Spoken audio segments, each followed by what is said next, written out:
berbagai macam ilmu sihir, salah satunya adalah ma yufarriquna bihi bainal mar'i wa zawji, ilmu memisahkan seorang suami dari istrinya. Wallahi wa barakatuh. Alhamdulillah, alhamdulillahilladzi anzala as-sakinata fi qulubil mu'minin liyazdadu imanan ma'a imanihim.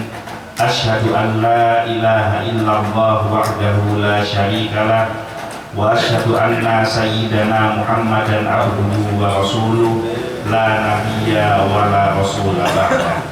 Allahumma salli wa sallim ala sayyidina Muhammad al-fatih lima ughliqa wal khatimi lima sabaqa nasiril haqqi bil haqqi wal hadi ila siratikal mustaqim wa ala alihi haqqa qadrihi wa miqdarihil azim. Amma ba'du.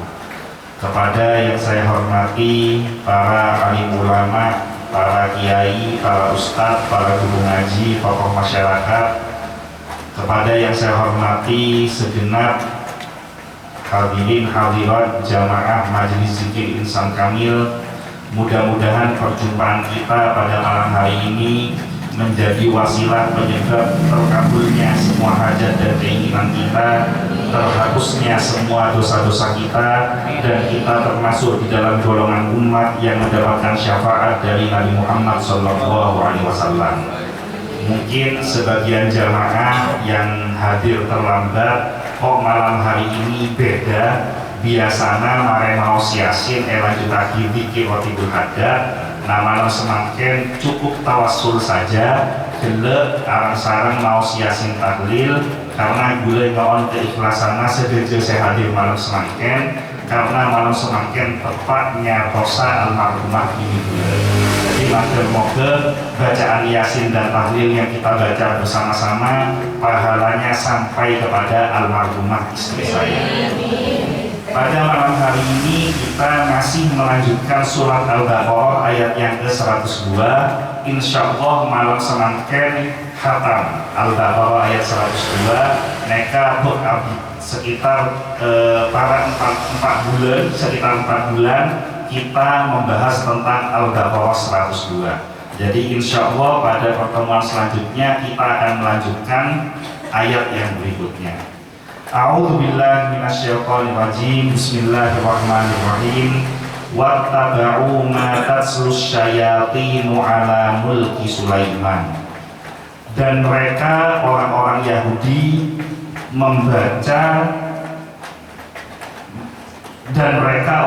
Yahudi mengikuti apa yang dibaca oleh para setan-setan pada masa kerajaan Nabi Sulaiman.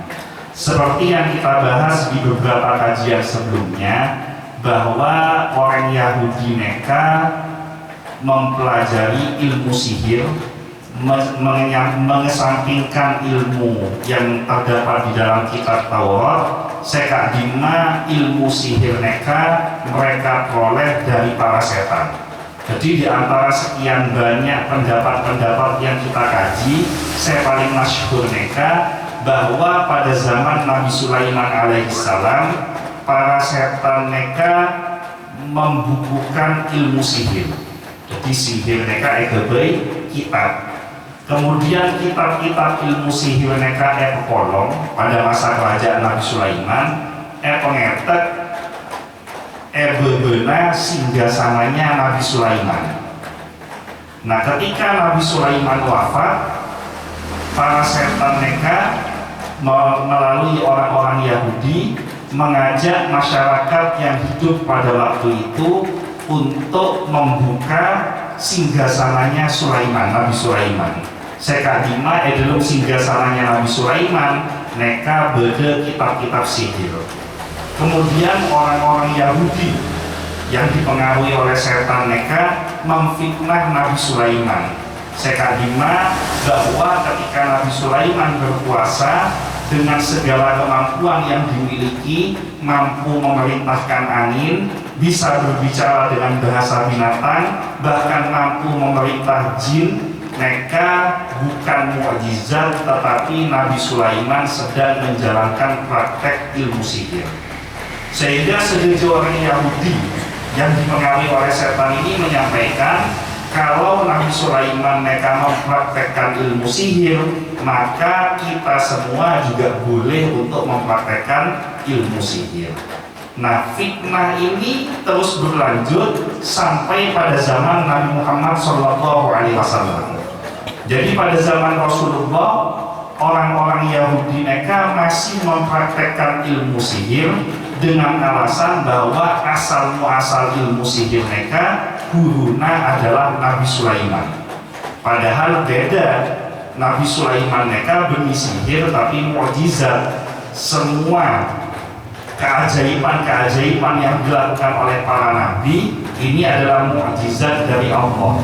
Mukjizat mereka asal katanya adalah ajaza yu'jizu, artinya melemahkan. Jadi tujuan mukjizat yang dimiliki oleh para nabiullah adalah untuk melemahkan para musuh-musuh orang kafir yang menentang dakwahnya para nabiullah. Nah, barokahnya mukjizat ini maka semakin ditunjukkan tanda-tanda kenabian bahwa para nabi itu memang betul-betul diutus oleh Allah. Nah, tetapi non sihir mereka beda. Kalau sihir ini bukan mukjizat, tetapi sihir ini adalah ilmu-ilmu yang dipelajari yang sumbernya itu dari setan. Sehingga semua yang dihasilkan dari sihir ini semuanya dilaknat oleh Allah Subhanahu wa Ta'ala. Nah, pada zaman Rasulullah, tukang sihir mereka jadi banyak, dan ini dari kalangan Yahudi. Dan ketika mereka ditegur, kenapa kau mengerjakan ilmu sihir? Alasannya karena ibad lampana Nabi Sulaiman.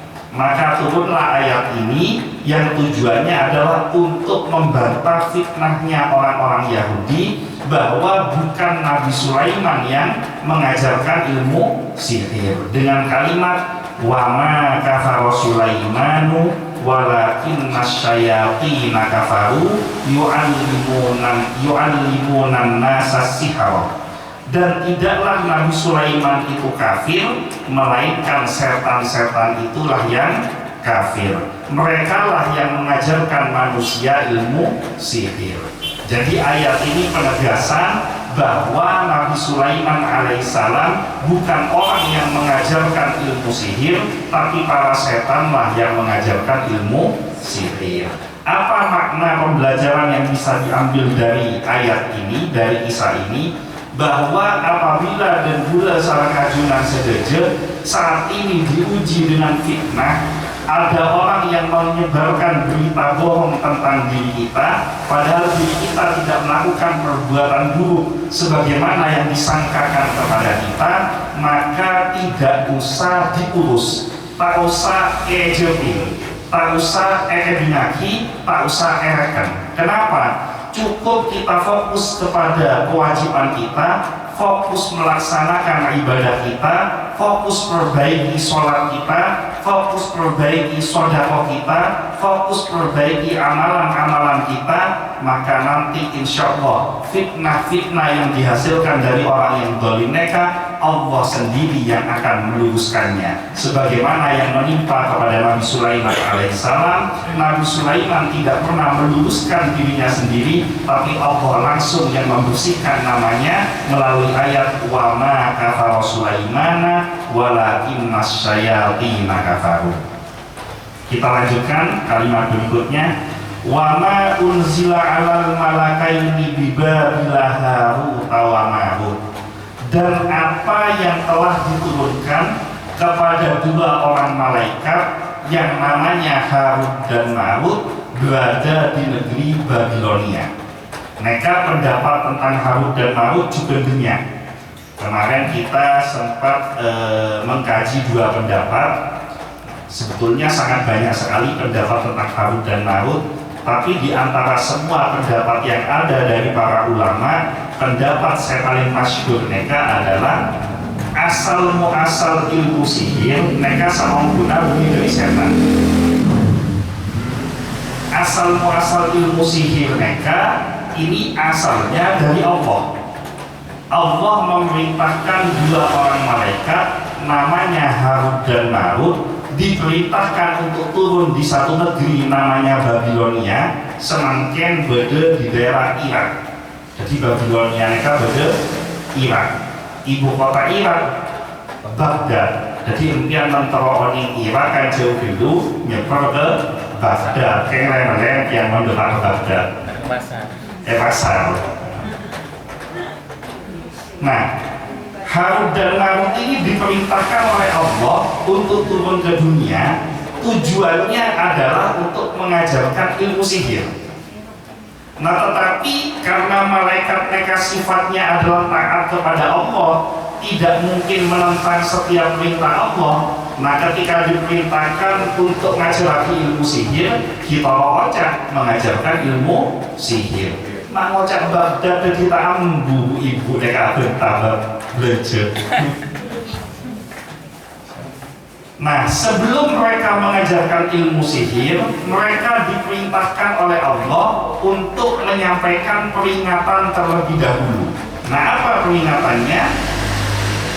Wa ma yu'allimani min ahadin, dan tidaklah kedua malaikat itu mengajarkan kepada seseorang yang ingin belajar tentang ilmu sihir hatta yaqula, hingga kedua malaikat ini mengatakan innama nahnu fitnah, sesungguhnya kami ini adalah ujian, fala takfur, maka janganlah kamu menjadi orang yang kafir. Jadi Harut dan Marut mereka diperintahkan sama Allah kebe ngajaraki ilmu sihir. Nah, ketika ada orang yang mau belajar ilmu sihir, Harut dan Marut ini sebelum ngajarin ilmu sihir, mereka ada apa isi dari kalimatnya? Innama nahnu fitnah, sesungguhnya kita berdua ini adalah ujian. Jadi kamu jangan belajar ilmu sihir karena ini adalah ujian. Kalau kamu belajar ilmu sihir, maka kamu termasuk di dalam golongan orang yang kafir. Nah, mungkin muncul pertanyaan dari para jamaah, apa Allah mereka menurunkan ilmu sihir? Orang tak oleh ajar ilmu sihir, tapi menciptakan ilmu sihir. Nah, mereka pada beri ilustrasinya sama dengan Nabi Adam alaihissalam. Nabi Adam mereka akan diperintahkan oleh Allah Wakulu min haitsu syi'ta rohodan haitsu syi'tuma wala taqrabu hadhihi syajarah fatakuna minadh dhalimin. Makan apa saja yang ada di dalam surga, tapi jangan sekali-kali kalian berdua mendekati pohon yang satu ini. Jadi ada kenapa beri oleh kecuali setong, yaitu buah khuldi. Nah, tujuannya Nabi Adam mereka larang akhirnya ada buah khuldi. Ini tujuan utamanya adalah supaya Nabi Adam ini mendapatkan ujian dari Allah. Dari ujian mereka lulus napanten. Karena manusia diciptakan di dunia itu tidak akan lepas dengan yang namanya ujian. Dikasih yang halal, dikasih yang haram. Nah, yang haram mereka ujian. Pada bayi dan Buddha sarang ajunan, larang sarang Allah tak oleh ada misalnya babi. Kan mereka kan tak oleh. Tapi apa Allah kok menciptakan daging babi? Tujuannya adalah dan Buddha sarang ajunan mereka mampu lulus atau tidak dari ujiannya Allah. Terbukti orang sekolah bayi mau naik kelas, ke kelas, maka wajib menjalani ujian. Ujian ini menyulitkan, soalnya ujian segempang. Nah, tapi dari ujian-ujian yang menyulitkan ini mampu melewati rintangan, maka akan dinaikkan kelasnya. Maka pada kita diberikan makanan-makanan yang haram, mampu atau tidak mempat. Kita paringi ilmu seharam, contohnya ilmu sihir mereka, mampu atau tidak menahan diri. Kita diberitahu tentang perbuatan-perbuatan yang haram, mampu atau tidak menahan diri. Kita diberitahu tentang mana rezeki yang halal dan rezeki yang haram, mampu atau tidak menahan diri. Jadi baiknya Allah mereka maha baik dibandingkan dengan guru sekolah. Mon guru sekolah yang sekolah para ujian kira-kira paringin oli jawabannya apa enten sarung guru. Jadi dulu sarang ajunan melaksanakan ujian ini tidak dikasih tahu kunci jawabannya. Tapi Allah ketika memberikan ujian kepada kita, sebelum ujiannya dijalani, Allah kasih tahu dulu jawabannya. Nah, mereka Rahman Rahimnya Allah. Nah, Nabi Adam yang paling nyoning, pohon khuldi, buah khuldi, ini adalah ujian. Kalau kamu dekati pohon ini, fataku naminat zalimin, maka kalian berdua termasuk golongan orang-orang yang zalim. Pada ilmu sihir, ilmu santet, mereka juga ujian. Maka melalui lisannya Harut dan Marut, Allah menyampaikan kepada semua makhluknya yang ingin belajar ilmu sihir, innama nahnu fitnah fala takfur. Sesungguhnya kami ini adalah ujian, janganlah kamu kafir. Apa maknanya? Siapapun yang belajar ilmu sihir, maka dia telah keluar dari agama Islam. Siapapun yang belajar ilmu santet, maka dia tidak termasuk di dalam golongan umat Islam. Siapapun yang datang kepada tukang sihir, minta bantuan kepada tukang sihir, maka imannya sudah keluar dari hatinya, dia termasuk dalam golongan orang-orang kafir. Nah, mereka sifat Rahman Rahimnya Allah dikasih ujian, tapi paringin oni kade jawabannya. Bahkan dan juga sarang ajunan mereka mau tahu masuk surga, kali paling oni. Apa kuncinya masuk surga? Allah melalui lisan Rasulullah menyampaikan miftahul jannah la ilaha illallah. Kunci jawaban yang paling utama mau tahu masuk surga di kalimat la ilaha illallah. Man kana fi qalbihi la ilaha illallah dakhalal jannah. Siapa yang di dalam hatinya terdapat kalimat la ilaha illallah, maka dia akan masuk ke dalam surga. Jadi mereka paling nyaman jet noro ilmu Allah melalui lisan Nabi, melalui lisan guru-guru kita sampai kepada kita. Kita lanjutkan. Fayata'allamuna minhuma ma yufarriquna bihi bainal mar'i wa zawji. Maka orang-orang yang belajar ilmu sihir ini, mereka belajar kepada malaikat Harut dan Marut berbagai macam ilmu sihir. Salah satunya adalah ma yufarriquna bihi bainal mar'i wa zawji. Ilmu memisahkan seorang suami dari istrinya. Nah, ini menarik. Ilmu sihir mereka kan macam-macam. Ada yang bisa membuat reng laki sarang reng bini apesa. Ada ilmu yang bisa membuat orang sehat bisa sakit. Beda ilmu sihir dengan kemampuan sihir orang sebelus bisa dengan kemampuan ilmu sihir duit mahabbah dikasih ajian pelet ilmu listrik dan segalanya asal tak paju akhirnya jadi paju. Nah, ini ilmu sihir. Nah, tapi kenapa ayat ini hanya menyinggung satu? Di antara sekian banyak jenisnya ilmu sihir, yang disinggung adalah ma yufarriquna bihi bainal mar'i wa zawji.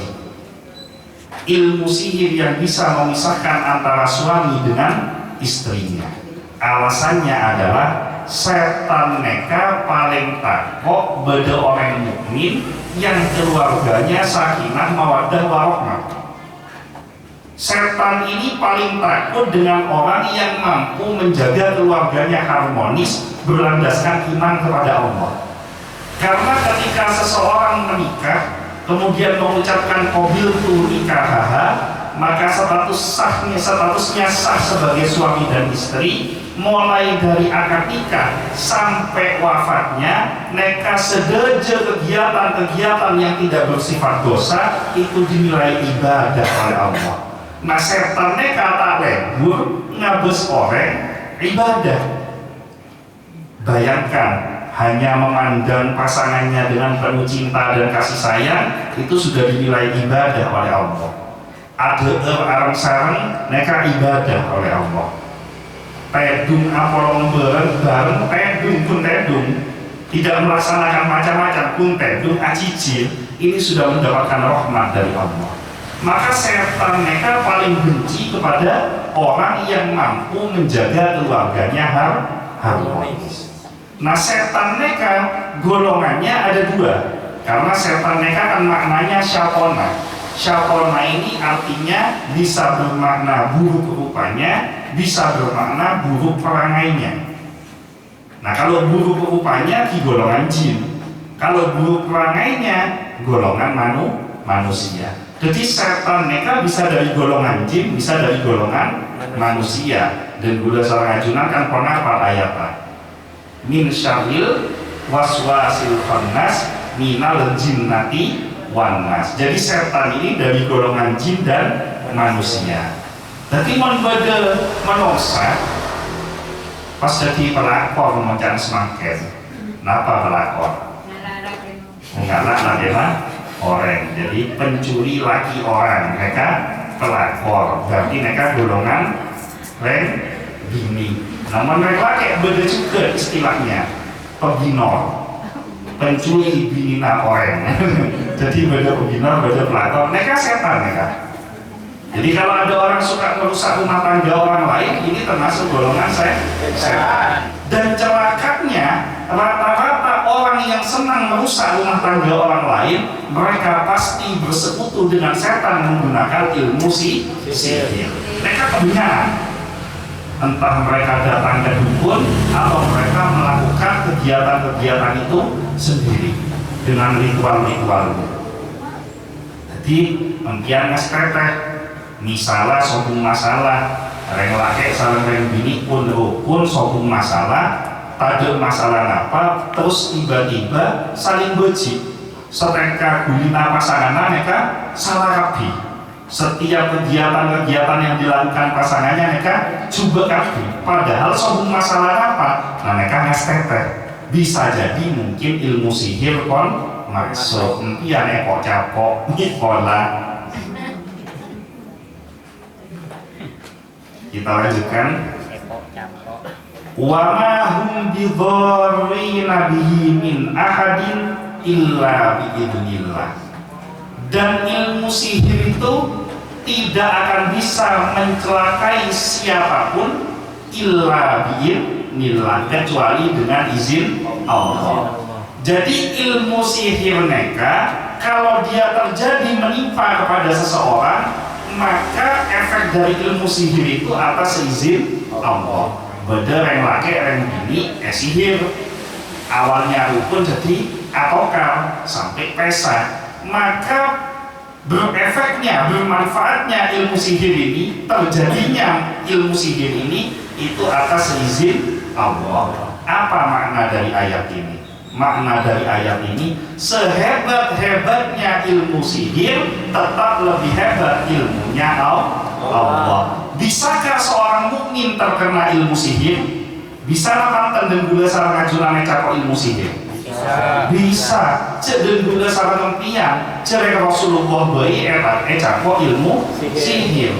Rasulullah mereka pernah santet dengan seorang wanita Yahudi. Nah, penyebab disantet ini menjadi asbabun nuzul turunnya Muawwidhatain, surat Qul a'udzu birabbil falaq dan Qul a'udzu birabbin nas. Coba hitung ayatnya beda senapa dua surat ini.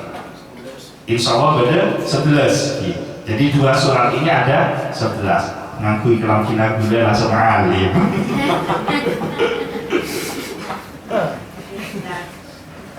Cek alim di bala lagi tetapaan.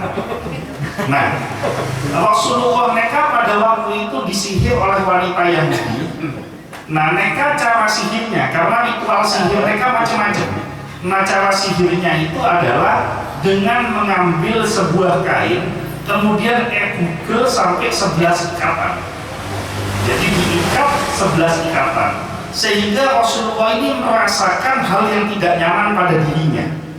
Nah, tetapi walaupun beliau terkena ilmu sihir, tidak hilang kesadarannya. Jadi orang non mukmin kalau dekat kepada Allah, walaupun ilmu sihir kena pada dirinya, kesadarannya tidak akan pernah hilang. Kenapa? Karena pikiran dan hatinya tetap menyatu kepada Allah.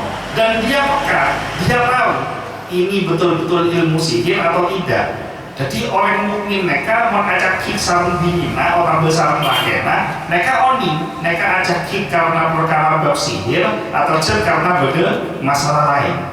Nah, Rasulullah ini merasakan hal yang tidak nyaman. Bahkan disampaikan kalau orang biasa bukan mukmin bisa jadi terkena halusinasi. Halusinasi mereka sesuatu yang muncul di pikiran tanpa sadar. Tapi Rasulullah tidak hilang kesadarannya. Maka turunlah surat Al-Falaq dan surat An-Nas. Sekadima setiap membaca satu ayat terlepas satu ikatan yang ada di dalam sihir yang ditujukan kepada Rasulullah. Maka siapapun yang dekat kepada Allah, siapapun yang menjaga zikirnya kepada Allah, walaupun dia tertimpa ilmu sihir, dia tetap akan diselamatkan oleh Allah. Minimal selemah-lemahnya diselamatkan imannya oleh Allah. Tak sampai jadi orang gila karena capok sihir. Para guru-guru kita, para alim ulama kita banyak yang terkena ilmu sihir. Bahkan beberapa guru-guru kita ada yang mohon maaf dari telapak kakinya bisa keluar paku, dari perutnya bisa keluar kawat dan lain sebagainya. Tetapi diselamatkan oleh Allah, barokah dari zikir. Jadi kesimpulannya, sehebat-hebatnya ilmu sihir tetap akan kalah dengan zikir. Zikir mereka adalah asal katanya zikrullah, dzakaro ini artinya mengingat. Zikir itu artinya mengingat kepada Allah. Kita lanjutkan.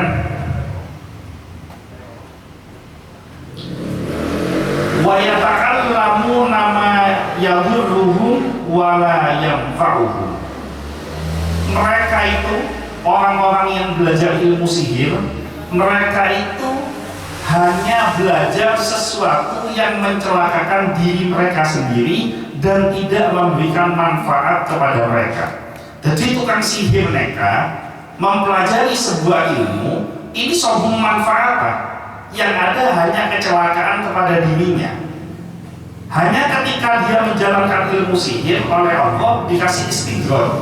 Istighfar mereka bahasa menggunakan kesolak Allah.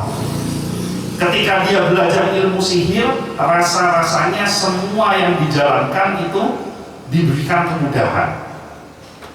Padahal malapetaka yang paling besar dari ilmu sihir itu adalah keluar imannya dari Allah. Aneka teteh. Ilmu sihir mereka macam-macam, menggoda kita, digoda untuk belajar ilmu sihir mereka cara macam-macam. Bisa dengan hajat keinginan supaya tercapai, ya dukun, dikasih ritual-ritual yang melenceng dari ajaran agama. Nah, karena ilmunya sedikit, ilmu nasrani, kemudian kondisi kepepet, akhirnya tolong ocak apa yang diajarkan sang dukun mereka. Terutama orang sakit, mereka ngaskete. Zaman semakin mereka mulai banyak para dukun, para tukang sihir yang menggunakan pakaian kiai, amis gamis, aban surban, seolah-olah yang diajarkan ilmu Allah, ilmu zikir, padahal di dalamnya mengandung ilmu sihir. Akhirnya bid'ah asala istiqomah abajeng karena ngikut majelis-majelis yang model begini, akhirnya jadi tak abajeng. Misalkan berjudul Asmaul Husna, kan beda nih kan, zikir Asmaul Husna.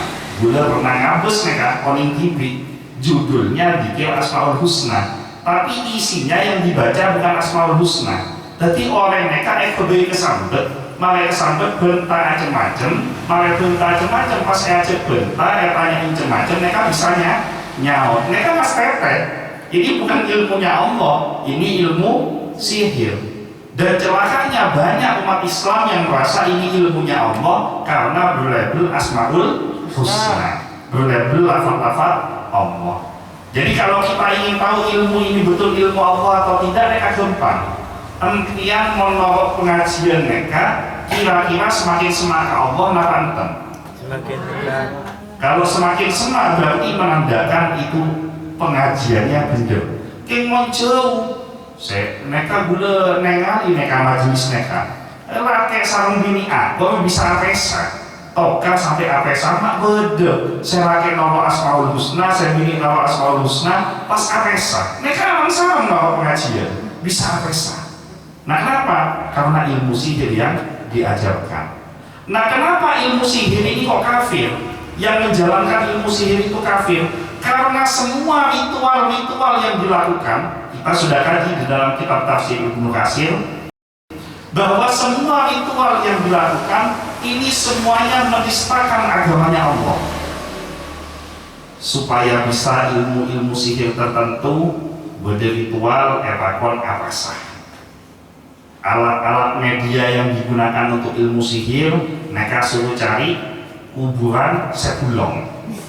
Bukan mereka dalam kitab Ibnu Katsir terang akibat senyara kuburan sebulong, kemudian sabe dalam kuburan tirakat sekian hari, lestarena beberapa waktu tirakat sudah dijalankan, ritual-ritualnya sudah dijalankan, pada hari terakhir nyoon sapora etakon abengkan mangkat ke kuburan ajele nyorot tangan kacer mereka ngalah napa seesabe dalam kuburan mereka. Ternyata begitu diamati, apa yang ditaruh di dalam kuburan itu adalah Al-Quran.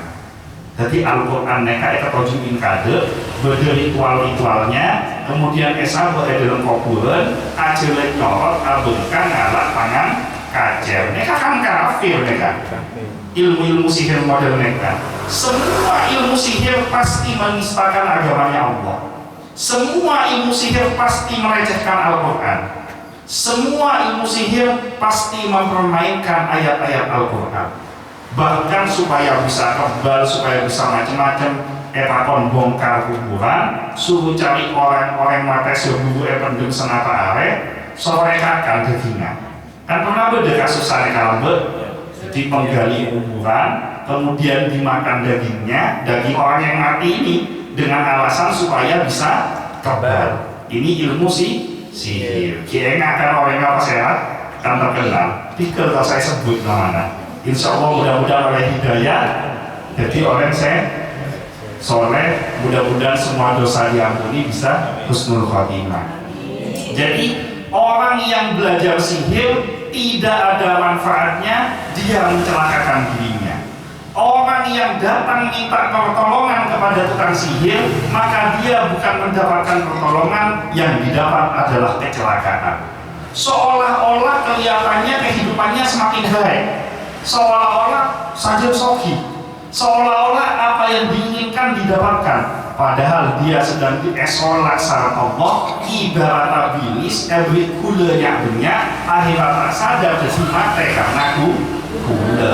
Orang mau banyak makan gula kan ditabi jadi kencing manis. Nah tukang sihirnya kalau orang lebih enak nekat. Nah apa yang dikhawatirkan dari ilmu sihir ini? Hal buruk apa yang menimpa kepada tukang sihir? Walaqad alimu laman ishtarahu ma lahu fil akhirati min khalaq. Walaqad dan sungguh alimu mereka mengetahui laman ishtarahu barang siapa yang menjual dirinya. Jadi diri kita ini dijual, tukang sihir itu menjual dirinya ditukar dengan ilmu sihir. Imannya dijual, imannya ditukar dengan ilmu sihir.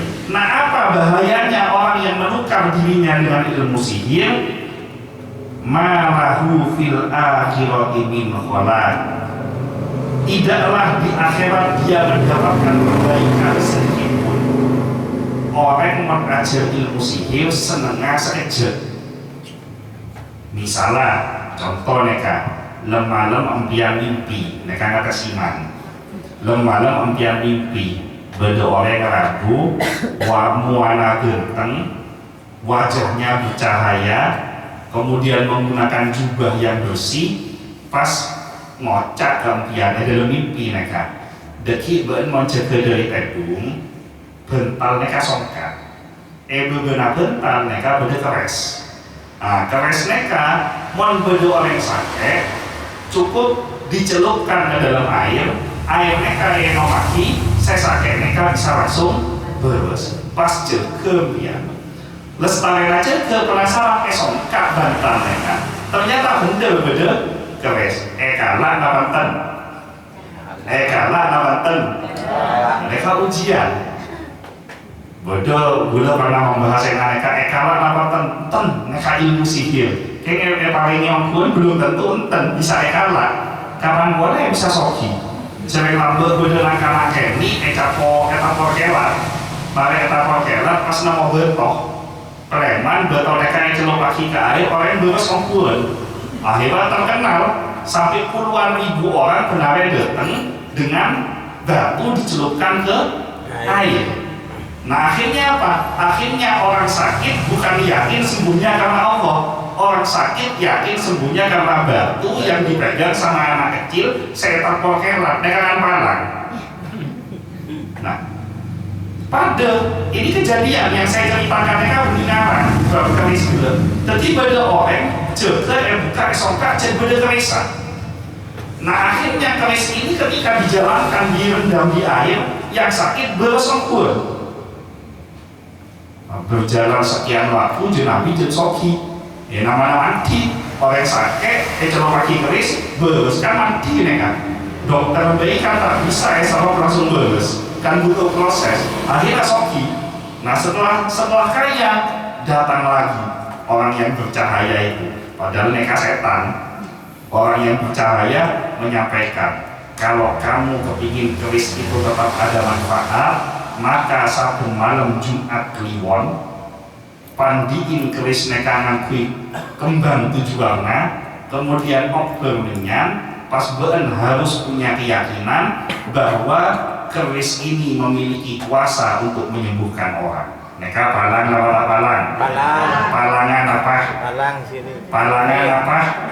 Dan keyakinan bahwa keris punya kuasa sehingga akhirnya iman kita tertukar yang awalnya yang punya kuasa hanya Allah akhirnya kita punya keyakinan bahwa keris ini ada yang punya kuasa selain Allah yaitu keris. Diteruskan lagi berapa waktu kemudian Rabu oleh setan yang berwujud seorang malaikat. Apa katanya? Kamu saya ajarkan mantra, kemudian ritual yang sudah diajarkan sebelumnya tetap kamu jalankan. Kamu harus punya keyakinan bahwa Allah ini usianya hanya lebih tua 1 hari daripada si khodamnya keris ini. Coba bayangkan Allah usianya lebih tua 1 hari daripada khodamnya keris ini. Mereka kan kafir mereka. Artinya apa? Allah ini diukur punya usia, padahal menurut akidah kita Allah itu wujud idam bako. Idam itu yang terdahulu, huwal awal. Allah itu tidak ada awalannya. Yang paling awal di antara yang paling awal Allah. Yang menciptakan awal itu Allah. Yang menciptakan akhir itu juga Allah. Jadi Allah itu tidak ada awalannya, Allah itu tidak ada akhirannya. Terus mereka ajarin bahwa umurnya Allah hanya 1 hari lebih tua daripada makhluk yang ada di dalam keris. Akhirnya kafir, keluar imannya dari Islam. Ini hati-hati. Ilmu sihir ini begitu jahatnya sehingga akhirnya hidupnya tidak ada kebaikan, malah min kholaq, dan celakanya matinya tidak baik. Cara matinya su'ul khotimah, masuk ke dalam kubur, di dalam kuburan tidak mendapatkan kebaikan sedikit pun, masuk kepada mahsyar, di padang mahsyar tidak ada kebaikan sedikit pun.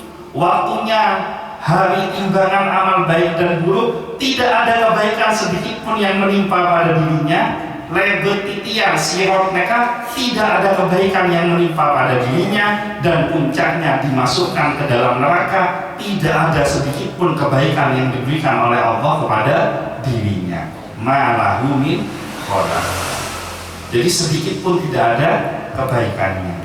Walabi sama syarau bihi anfusahum, dan amat buruk sekali perbuatan mereka menukar dirinya dengan ilmu sihir. Syarau bihi anfusahum, syarau ini ditukar, dijual, dirinya dijual dengan mendapatkan ilmu sihir. Laukanu ya'lamun, jikalau seandainya mereka mengetahui.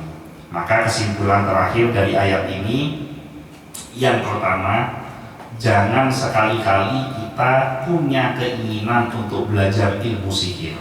Sekali kita belajar ilmu sihir, maka sulit hidayah masuk ke dalam diri kita. Sekali kita belajar ilmu sihir, kita masuk di dalam golongan orang-orang kafir, sulit kita untuk selamat kembali ke agamanya Allah.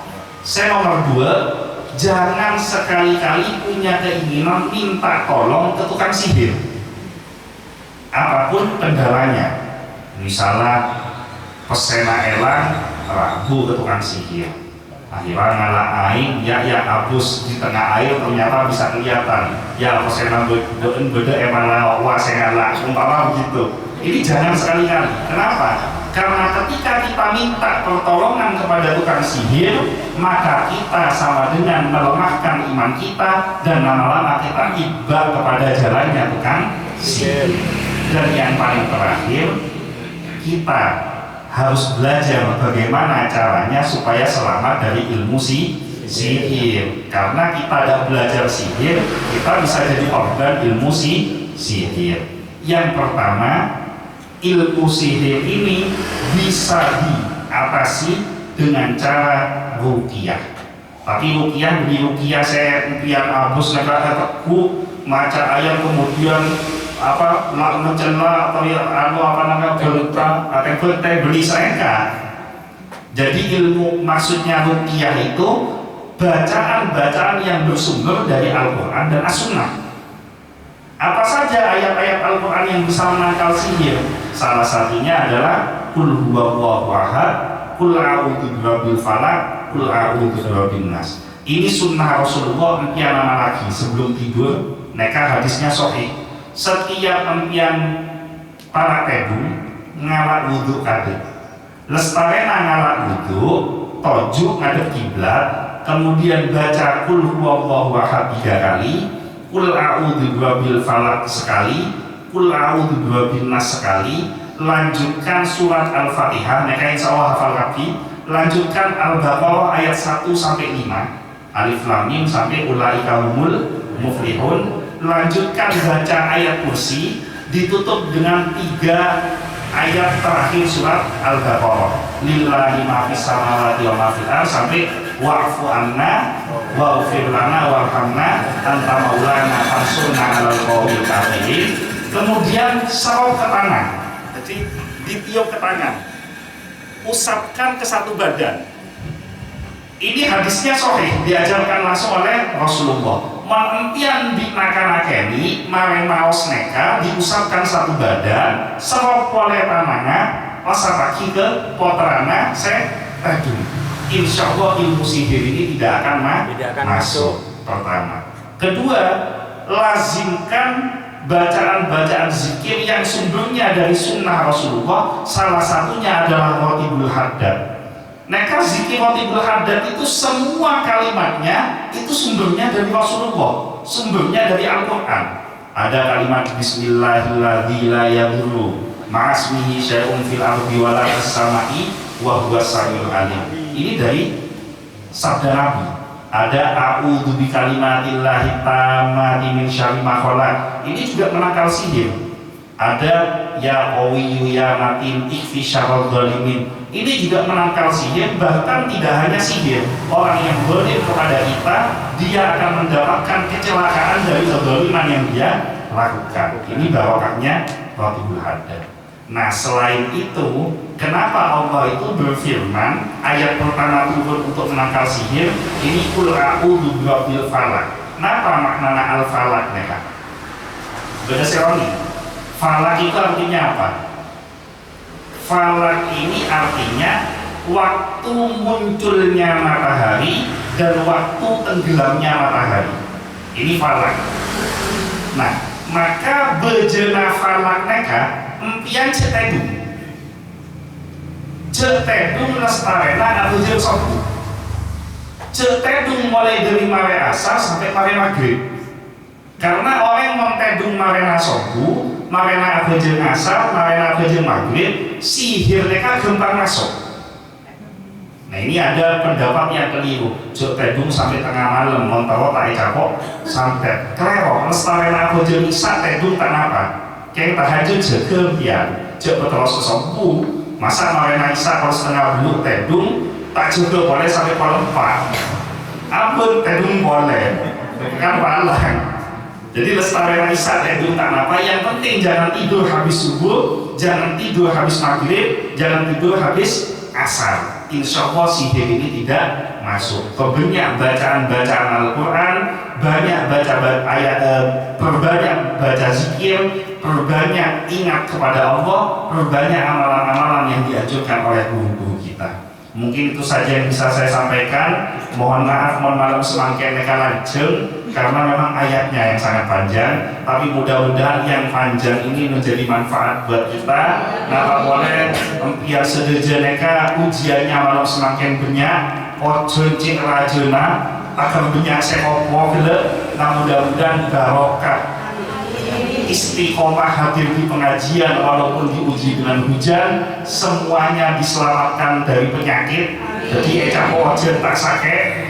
Mudah-mudahan semua hajat-hajatnya dikabulkan oleh Allah, dan mudah-mudahan semua kebaikan yang kita lakukan pada malam hari ini semua diterima oleh Allah, amal ibadahnya dilipat gandakan oleh Allah pahalanya, dan mudah-mudahan sedeja sehat di malam semakin mereka diselamatkan imannya, tidak belajar ilmu sihir, tidak minta tolong kepada tukang sihir, dan tidak diselamatkan dari jahatnya ilmu sihir. Mudah-mudahan kita semuanya selamat fid dini wa dunya wal akhirah. Kita lanjutkan sholawat kepada Nabi Muhammad SAW. Mudah-mudahan barokah pembacaan sholawat kita semuanya mendapatkan syafaat dari Nabi Muhammad SAW. Dan ya Allah ya Tuhan kami, terima kasih atas segala nikmat iman dan Islam yang Kau anugerahkan kepada kami. Istiqomahkan kami di dalam ibadah kami, istiqomahkan kami di dalam ketaatan kami, istiqomahkan kami di dalam menjaga akidah kami, istiqomahkan kami di dalam menjalankan sunnah Nabi Muhammad SAW. Ya Allah, siapapun yang hadir pada malam hari ini, yang Kau berikan ujian baik sakit baik dirinya maupun keluarganya, melalui majelismu yang mulia ini, ya Allah, sembuhkan penyakit kami semuanya. Jadikan setiap penyakit yang kami derita menjadi penyebab terhapusnya setiap dosa, dan diangkat derajat kami di sisimu, ya Allah. Ya Allah, siapapun yang hadir pada malam hari ini, yang diberikan ujian berupa kesulitan ekonomi, rizkinya seret, hutangnya banyak, melalui majelismu yang mulia ini, ya Allah, berikanlah kepada kami semua rizki yang banyak dan barokah, rizki yang bisa memberikan kebaikan dan keselamatan kepada kami fid dini wa dunya wal akhirah, rizki yang bisa mengantarkan kami menuju surgamu, ya Allah. Jauhkanlah kami semua dari rizki yang haram, jauhkan kami semua dari riba, jauhkan kami dari rizki yang mencelakakan kami, ya Allah. Ya Allah, sesungguhnya kami sadar bahwa waktu demi waktu yang kami lalui pada hakikatnya mendekatkan diri kami kepada jadwal kematian kami masing-masing. Maka melalui majelismu yang mulia ini, ya Allah, ampunilah segala dosa dan kesalahan kami, baik yang besar maupun yang kecil, baik yang sengaja maupun yang tidak disengaja. Ya Allah ya Tuhan kami, siapapun yang hadir pada malam hari ini, yang diuji dengan berbagai macam permasalahan, lepaskanlah segala kesulitannya, ya Allah. Ya Allah, siapapun yang hadir pada malam hari ini, wafatkan kami semuanya dalam keadaan husnul khatimah, wafatkan kami dalam keadaan yang terbaik, wafatkan kami di dalam waktu yang terbaik, wafatkan kami di dalam kondisi yang terbaik, wafatkan kami di dalam keadaan menjaga wudhu, wafatkan kami di dalam keadaan menjaga sholat, wafatkan kami di dalam keadaan membaca Al-Quran, wafatkan kami di dalam keadaan bersujud kepadamu, wafatkan kami ketika ajal menjemput kami. Jadikanlah lisan yang keluar dari lisan kami adalah kalimat la ilaha illallah. Ya Allah, ampunilah segala dosa dan kesalahan kami, baik yang kecil maupun yang besar, baik yang sengaja maupun yang tidak disengaja. Ya Allah, siapapun yang hadir pada malam hari ini, yang di masa lalunya pernah melakukan dosa-dosa besar, melakukan dosa yang kau murkai, pernah syirik, pernah belajar ilmu sihir, pernah datang kepada tukang sihir, pernah berzina, pernah minum minuman keras, pernah makan riba, pernah mencuri, pernah mendzalimi orang lain, maka melalui majelismu yang mulia ini, ya Allah, ampunilah segala dosa dan kesalahan kami. Jadikanlah setiap yang hadir pada malam hari ini keluar dari majelis ini dalam keadaan bersih tanpa dosa. Ya Allah, ampunilah segala dosa dan kesalahan kedua orang tua kami. Siapapun yang hadir pada malam hari ini, yang orang tuanya masih hidup, panjangkan umurnya, sehatkan badannya, wafatkan dalam keadaan husnul khotimah, bahagiakan hatinya. Ya Allah, siapapun yang hadir pada malam hari ini, yang orang tuanya sudah wafat, terimalah segala taubatnya, ampuni segala kesalahannya, terima segala kebaikannya. Ya Allah, jikalau seandainya ada yang hadir pada malam hari ini yang sedang diuji keluarganya di alam kubur, sedang mengalami siksa kubur, maka melalui majelismu yang mulia ini, ya Allah, angkat siksa kubur keluarga kami, jadikan kuburannya menjadi raudhah min riyadil jinan, masukkan keluarga kami ke dalam surgamu, ya Allah, kumpulkan bersama kekasihmu Muhammad sallallahu alaihi wasallam, kumpulkan kami juga bersama keluarga kami di surgamu, ya Allah, sebagaimana kau kumpulkan kami di dunia ini. Ya Allah, siapapun yang hadir pada malam hari ini yang diuji dengan pasangan yang zalim, pasangan yang durhaka kepadamu, istri yang durhaka kepada suaminya, suami yang zalim kepada istrinya, maka melalui majelismu yang mulia ini, ya Allah, lembutkanlah hati pasangan hidup kami, berikanlah hidayah kepada pasangan hidup kami, dan tabahkan hati kami di dalam menghadapi buruknya akhlak pasangan kami. Ya Allah, siapapun yang hadir pada malam hari ini yang diuji dengan anak yang durhaka, senang menyakiti hati kedua orang tuanya, zalim kepada kedua orang tuanya, senang melawan perintah kedua orang tuanya, maka melalui majelismu yang mulia ini, ya Allah, berikanlah hidayah kepada anak-anak kami, jadikan anak-anak kami menjadi anak yang solih dan solihah, anak-anak min ahli ilmi, min ahli Quran, anak-anak yang menjalankan sunnah Nabi Muhammad sallallahu alaihi wasallam. Kami memohon dan berdoa hanya kepadamu, maka terimalah setiap doa kami, karena kami yakin bahwa setiap doa yang kami panjatkan pasti akan kau kabulkan. Rabbana hab lana min azwajina wa dzurriyyatina qurrata a'yun waj'alna lil muttaqina imama. Rabbi ja'alni muqimas sholati wa min dzurriyyati rabbana wa taqabbal du'a.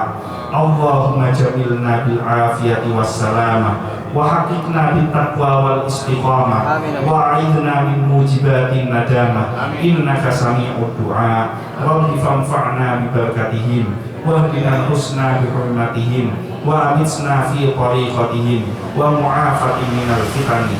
Allahumma barik lana fi Rajab wa Sya'ban wa ballighna Ramadan. Allahumma barik lana fi Rajab wa Sya'ban wa ballighna Ramadan.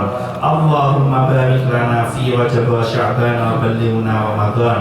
Rabbana atina fid dunya hasanah wa fil akhirati hasanah wa qina adzabannar. Subhana rabbika rabbil izzati amma yasifun wa salamun alal mursalin walhamdulillahi rabbil alamin. Al-Fatihah.